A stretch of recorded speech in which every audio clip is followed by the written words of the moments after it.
Bonjour à tous, bonjour Jean-François. Bonjour Marine, alors nous sommes aujourd'hui encore une fois dans un cadre de verdure à Nierny, mais pourquoi Marine? Alors tout à fait, on se trouve ici sur l'aérodrome de Cambrai-Nierny puisque nous parlerons justement à la fin de ce MAC sur l'organisation du meeting qui se tiendra ici, ce sera le 6 septembre prochain.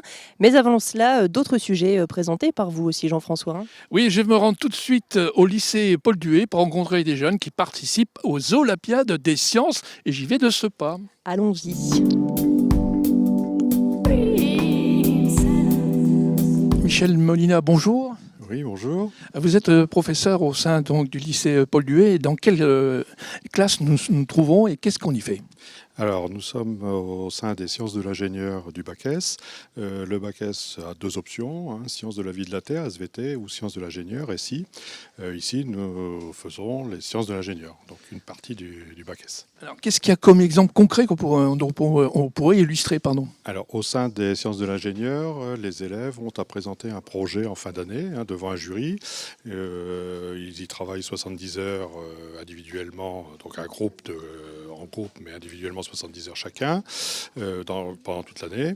Et donc, ils travaillent sur des domaines très différents, comme la robotique ou par exemple le kart qu'on a ici devant, avec lequel on leur a donné un cahier des charges et ils doivent réaliser, parler d'autonomie, de vitesse, d'intensité, de tension. Enfin, je ne vais pas rentrer trop dans le détail technique, mais voilà, toutes les caractéristiques qui vont permettre d'optimiser au sein d'un tableau de bord qu'ils vont concevoir. On pourrait résumer en disant qu'on passe de la théorie à la pratique. Voilà, alors l'idée du projet en SI, c'est ça, c'est de bien mettre en application des choses qu'ils ont vues de façon théorique et de voir l'utilité de tout ce qui était théorique, de voir son utilité à travers des projets.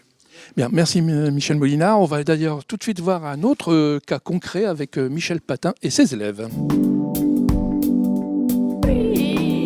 Michel Patin, bonjour. Oui, bonjour. Avant de rentrer dans ce cas concret, notamment avec les élèves qui ont travaillé, on va peut-être parler dans quel cadre ils rentrent ce projet, c'est-à-dire dans les Olympiades. Mais c'est quoi les Olympiades ? Alors les Olympiades, c'est un concours qui est organisé par l'Union des professeurs de sciences et technologies industrielles.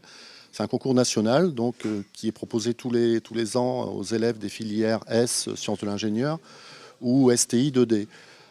C'est pour mettre en avant tous les projets qui sont particulièrement innovants et puis avec un contenu technique important, quoi.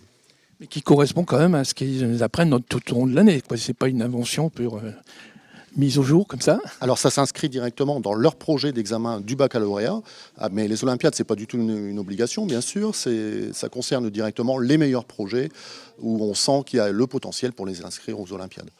Alors, ce projet cette année, c'est 4 élèves qu'on va rencontrer tout de suite et qui vont nous parler de ce projet. Mais en quoi consiste-t-il dans les grandes lignes ? Alors, grosso modo, ce projet, il est quand même particulièrement innovant parce qu'en fait, c'est une liaison sans fil entre une voiture et son attelage. L'attelage qui peut être une remorque ou une caravane, ce qui permet de faire fonctionner les feux de la remorque ou de la caravane sans aucune connexion électrique entre voiture et remorque. Bien, on va laisser aux jeunes le soin d'en parler plus précisément. Merci. On commence ce flash par un don du sang organisé par l'EFS. Rendez-vous à l'hôpital de Cambrai, pavillon Saint-Julien, le 5 juin, toute la journée. Toujours organisé par le centre hospitalier, un flash song aura lieu le mardi 9 juin en lien avec les clowns de l'espoir dans le cadre des semaines cancer. À suivre, une nouvelle initiative à l'abbaye de Vaucelles avec un rendez-vous au jardin de l'abbaye le dimanche 7 juin de 14h à 19h. On continue maintenant avec une exposition pour les enfants Script Art 2015 sur le thème Drôle d'oiseau, 8 siècles de livres à la Maison Falleur, rue Saint-Georges jusqu'au 18 juillet. Une idée originale pour un dîner en pleine nature, un banquet mérovingien vous attend le samedi 6 juin à l'archéosite des rues des Vignes, uniquement sur réservation auprès de l'archéosite. Et on termine par du sport avec tout d'abord la randonnée cyclotouriste C'est mon tour. Dimanche 7 juin, venez emprunter le tracé de la route du Tour de France avec départ et arrivée devant le perron de l'Hôtel de Ville sur la future ligne d'arrivée de l'étape Serein-Cambrai. Animation Chéri FM et fête du vélo avec le BMX Cambrai et les vélos rigolos. Randonnée gratuite bien sûr, ouverte à tous avec 3 circuits au choix selon vos capacités de 13, 53 ou 83 km. Attention, selon le parcours choisi, vous aurez 3 ou 5 secteurs pavés à parcourir. N'oubliez pas donc votre casque, fortement conseillé pour l'occasion. Inscription possible sur place à partir de 6h30, place Aristide Briand à Cambrai. Premier départ pour le 83 km à 8h30. À suivre samedi dernier, donc une journée tennis pour tous qui a permis à l'ACC Tennis d'organiser des matchs intergénérationnels tournants de façon à ce que tout le monde puisse jouer les uns avec et contre les autres et faire découvrir le club aux non-licenciés. Ce fut également l'occasion de fêter la réouverture des terrains extérieurs en terre battue et de vivre un bon moment de convivialité. Enfin, retrouvons Christophe Legrand, président du Cambrai Triathlon pour le duathlon et le Chiman qui ont lieu le week-end dernier. Oui, effectivement, aujourd'hui c'est la 10e édition du duathlon de Cambrai qui est pour la 6e fois support du championnat de France de duathlon longue distance et la 9e édition du Striman, donc le triathlon longue distance à Cambrai. La particularité cette année, c'est que nous organisons dès le matin à 9h, nous organisons le championnat de France de paratriathlon sur tous les types de handicap que compte la Fédération française de triathlon, qui va de PT1, qui sont les handicaps fauteuil, jusqu'à PT5, les handicaps malvoyants et aveugles, et qui évoluent en tandem. Donc le site du port de Quentin-Pré se prête très bien à ce type de pratique, parce que la partie natation, forcément, s'est déroulée dans le canal et dans le port de Cambrai. Après, la partie vélo s'est déroulée dans la zone industrielle, parce que le parcours vélo devait être fermé à la circulation. Et la partie pédestre se déroule tout autour du canal de Cambrai. Donc voilà, nous accueillons aujourd'hui 26 athlètes paratriathlètes, ce qui représente un tiers des licenciés de la fédération. Et cet après-midi, pour les 2 événements majeurs de la journée, nous accueillons 460 athlètes répartis à 200 sur le duathlon et 260 sur le triathlon longue distance. Au Cinéma Palace, les sorties de la semaine.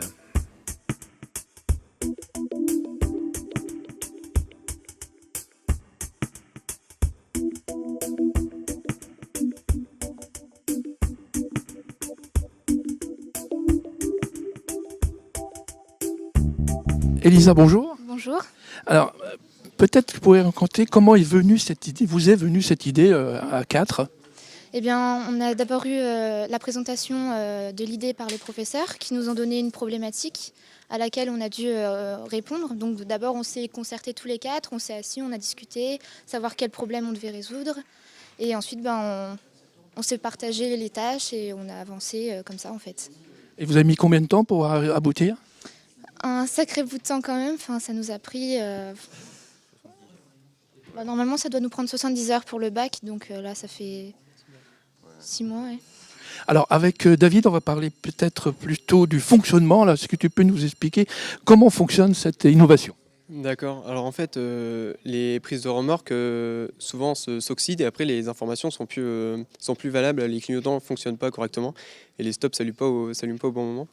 Donc pour régler ce problème, on a décidé de faire passer l'information non plus par une prise mais par Bluetooth.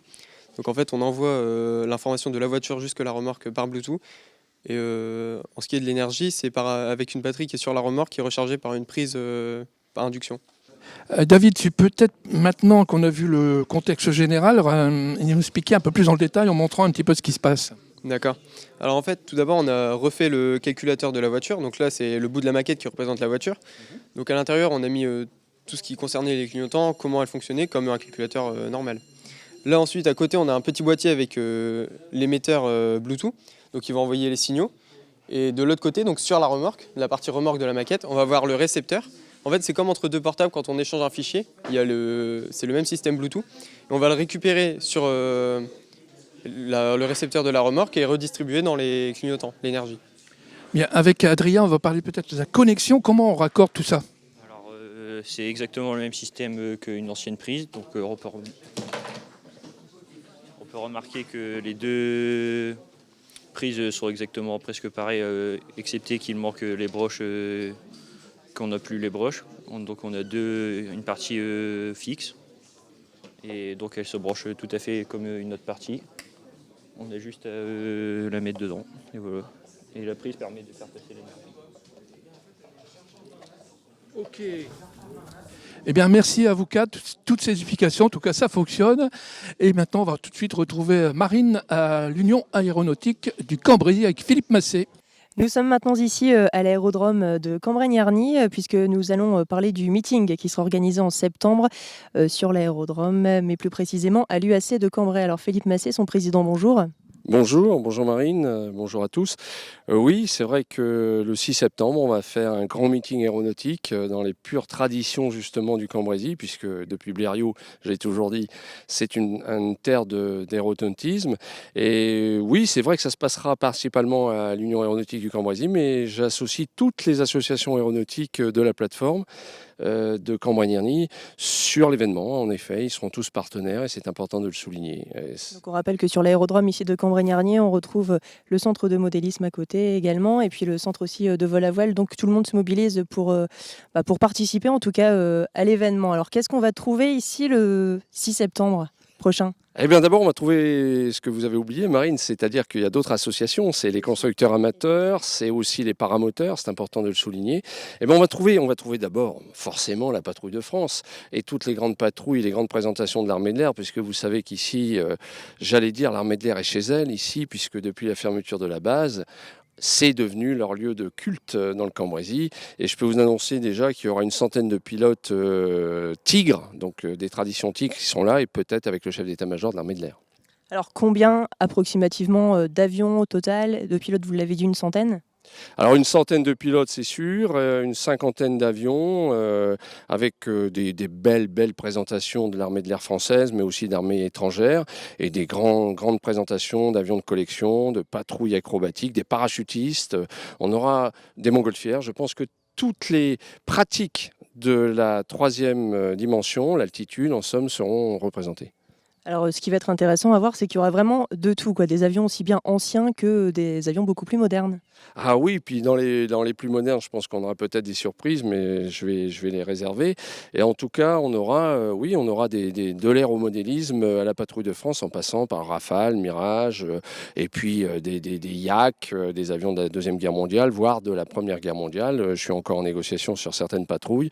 En tout cas, ce sera, je pense, un des grands événements aéronautiques du Nord-Pas-de-Calais, de la région Nord en général, et du Cambrésis en particulier. Eh bien merci, et puis on aura l'occasion bien sûr d'en reparler d'ici là le dimanche 6 septembre, le meeting sur l'aérodrome de Cambrai-Gnerny. Quant à nous, on se retrouve la semaine prochaine sur lecambraisien.tv.